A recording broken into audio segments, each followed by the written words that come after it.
لله رب العالمين. حضرنا اليوم دورة أو المشغل التدريبي في لعبة الريشة الطائرة في مدرسة الإبداع تنظيم من اللجنة الفنية بولاية الصحن. الحمد لله يعني استفادة أو هذه الدورة أو هذا اليوم استفدنا استفادة كثيرة بأساسيات أو قوانين لعبة الريشة الطائرة من خلال شرح الأستاذ الفاضل محمد الشبلي مختص في قانون أو في لعبة الريشة الطائرة. فتعرفنا من خلال المشاركة على قوانين قياسات الملعب كرة الطائرة وقوانين كرة الطائرة الريشة الطائرة من خلال كيفية اللعب وكيفية التنفيذ وكيفية التدريب قدرتنا على تدريب أبنائنا الطلاب داخل المدارس من خلال القوانين والمهارات اللي نفذها الأستاذ المختص الأستاذ محمد الشبلي.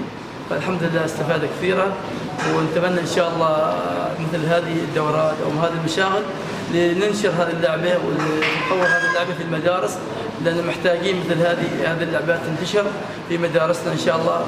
وبإذن الله تعالى اللي أخذنا واللي دربنا عليه اليوم إن شاء الله بننفذه مع أبنائنا الطلاب داخل المدارس.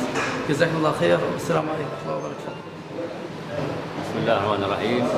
بداية نشكر لجنة الرياضة المدرسية بولاية الصحن على تنظيم هذه الورشة بالتعاون مع وحدة الرياضة المدرسية.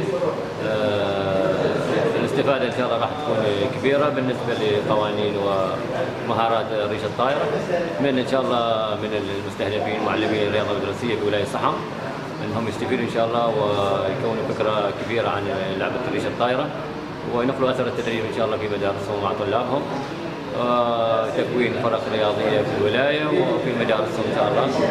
ونتمنى إن شاء الله يكونوا إن شاء الله السنة القادمة يكونوا من المتنافسين على مستوى جزيل الشكر لإدارة مدرسة الإبداع على الاستضافة، ونشكر لجنة الرياضة المدرسية في الولاية ونتمنى إن شاء الله التوفيق للجميع. بسم الله الرحمن الرحيم.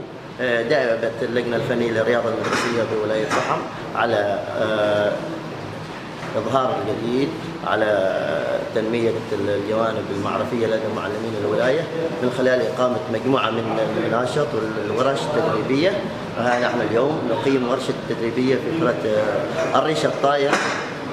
هذه اللعبة الجديدة اللي تقام أنشطتها على مستوى المديرية، وحبينا احنا في الولاية ننظم مثل هذا الورشة على أساس إعطاء المعلمين ورشة معلومات كافية عن هذه اللعبة إن شاء الله السنة القادمة لإعداد الفرق الرياضية المنافسة على مستوى المحافظة. أشكر الكابتن محمد الشبلي على محاضرته هذا اليوم، وكذلك نشكر المشرف الله على إشرافه على هذه الورشة. شكرا.